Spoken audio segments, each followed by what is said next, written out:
Governo Novo. Ideias novas.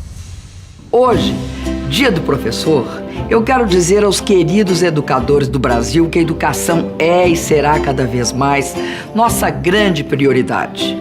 Criamos projetos inovadores, implantamos a educação de tempo integral, financiamos a construção de milhares de creches e pré-escolas, criamos 8 milhões de matrículas no Pronatec e abrimos as portas das universidades como nunca. Nada disso seria possível sem os professores. Todas as vitórias na educação pertencem a eles e a seus alunos. Nosso compromisso é trabalhar cada vez mais pela valorização deste parceiro do conhecimento e construtor do futuro, o professor. Feliz Dia do Professor e muito obrigada por tudo. O compromisso de Dilma com o futuro do Brasil e dos brasileiros ficou claro no primeiro debate deste segundo turno, realizado ontem pela Band.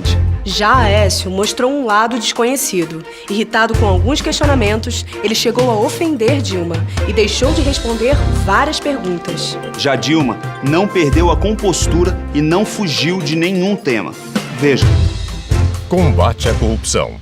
Candidato, a minha indignação em relação a tudo que acontece, inclusive no caso da Petrobras, é a mesma de todos os brasileiros. A minha determinação, candidato, de punir todos os investigados que sejam culpados, os corruptos e os corruptores, é total. Quero lembrar que 2 leis aprovadas no meu governo no ano passado dão base para esse processo de investigação da Petrobras. A primeira, a Lei 12.830, que garante a independência do delegado. Por quê? Antes, no passado, por exemplo, na pasta rosa, o delegado começava a investigar, mandavam ele para um exílio dourado. A outra, que regulamentou justamente a delação premiada, a 12.850. Além disso, candidato, eu me pergunto, aonde estão todos os envolvidos com o caso Civan? Todos soltos. Aonde estão todos os envolvidos na compra de votos durante a reeleição?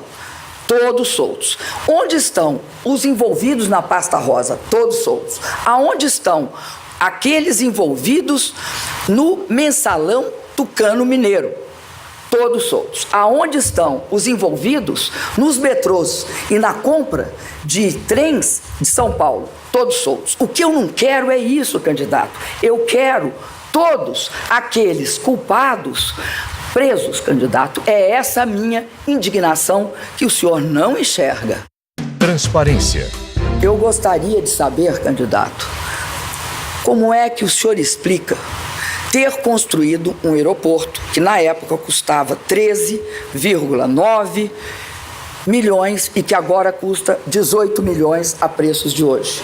E que esse aeroporto foi construído num terreno de sua família, num terreno de um seu tio, e a chave fica em poder dele. Isso não foi denunciado por mim, foi denunciado pela Folha de São Paulo. Também gostaria de saber sobre a pavimentação e a sinalização feita no aeroporto de Montezuma, em que também, coincidentemente, é uma obra do governo do estado de Minas e, surpreendentemente, quem tem uma agropecuária lá é o senhor e suas irmãs. Eu não acho, candidato, isso nada moral, nem ético. Nepotismo. Hoje no Brasil é proibido o nepotismo. E o nepotismo se caracteriza por o emprego de familiares no governo. E o senhor tem uma irmã, um tio, 3 primos e 3 primas no governo. O senhor pode olhar o governo federal, o senhor não vai achar um parente meu. Compromisso social. Como é que o senhor quer que eu acredite que, com a mesma receita, o mesmo cozinheiro, vocês vão entregar um prato diferente do que já entregaram para o Brasil? Vocês, candidato, gostam de cortar. gostam de cortar e sempre cortam. Cortam emprego, cortam salários. Nós investimos profundamente na criação de empregos, na valorização dos salários, na estabilidade macroeconômica do país, diminuindo dívida, garantindo que o povo brasileiro tivesse novas oportunidades. No final do debate, Dilma mostrou ao Brasil que há uma grande diferença entre o que o Aécio fala e o que ele faz. Isso explica por que Aécio sofreu uma dupla derrota em Minas no primeiro turno. Os 12 anos de seu governo e de seu grupo foram marcados por vários retrocessos. Acompanhe. A situação na saúde. Aécio não melhorou a saúde em Minas. Pelo contrário, piorou. A promessa de entregar 8 hospitais regionais não foi cumprida. Há obras completamente abandonadas e o sistema está em crise. Tem mais de 2 anos que está parado. Hoje o Hospital São Vicente está abandonado, está vivendo à base de voluntariado para reformar a pediatria, para fazer doação até de comida, porque os pacientes internados não têm nem comida direito. A situação na educação. Aqui o quadro também é grave. Obras paradas e professores desvalorizados que sofrem com os baixos salários. Nós recebemos um pouco mais que o salário mínimo, né? Um salário mínimo e meio. Não se tem um vale transporte, não se tem vale alimentação. É desumano o tratamento que tanto o professor quanto o aluno tem na escola pública, na escola estadual. Temos escolas que estão caindo aos pedaços, outras que estão em eternas reformas. Ele não valoriza a educação, nunca valorizou. A gente tem que pensar muito bem antes de votar nessa pessoa, porque para mim ele é um ator. Baixo crescimento. Ele quebrou o Estado durante o seu governo de 2003 a 2010. No ranking de crescimento do PIB dos estados brasileiros, Minas ficou no melancólico 22º lugar, abaixo da média do Brasil. Acho que a mentira, durante tantos anos, começa a se enfraquecer. Os mineiros começaram a perceber que tem algo errado. A Minas Real é essa que o Brasil precisa conhecer para entender o resultado de Minas Gerais. Aécio perdeu as eleições no seu estado. Sabe por quê? Entre outras coisas, porque durante o seu governo, ele levou a imprensa mineira com mão de ferro, processando veículos e jornalistas críticos da sua administração. Essa história todinha lá da questão do avião do aeroporto de Cláudio. Aqui dentro de Minas Gerais a gente tinha essa história. Nós sabíamos disso. Nós, os jornalistas que eu estou falando.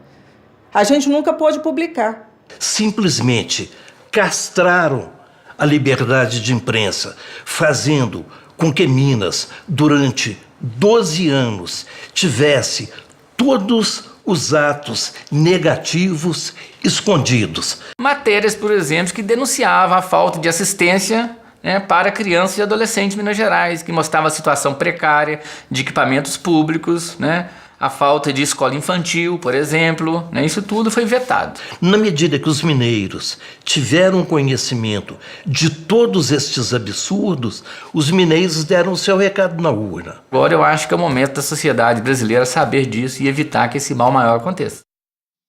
Percebeu a diferença entre Aécio e Dilma, enquanto ele se afunda em incertezas e contradições políticas e administrativas, Dilma segue segura e firme. Eu acredito que 2 projetos e 2 visões de Brasil estarão se apresentando. Nós fizemos o mais profundo processo de distribuição de renda e inclusão social das últimas décadas. Tiramos 36 milhões de pessoas da pobreza extrema, da miséria, e elevamos 42 milhões de pessoas à classe média. Nós lançamos as bases para um novo ciclo de desenvolvimento. O fundamento desse novo tempo é a educação, da creche à pós-graduação, estimulando a ciência, a tecnologia e a inovação, garantindo melhores empregos, melhores salários. Houve um tempo em que o povo não tinha vez, mas isso acabou quando Lula chegou lá. Dilma veio depois e por sua vez também fez a nossa vida melhorar. Lula reduziu a fome, Dilma a miséria, e tudo começou a clarear. O Bolsa Família chegou e Dilma ampliou, e a gente saiu do lugar. Não deixe a mudança parar, não deixe parar de mudar. Não deixe a mudança parar, não deixe parar de mudar. Eu tô com Dilma.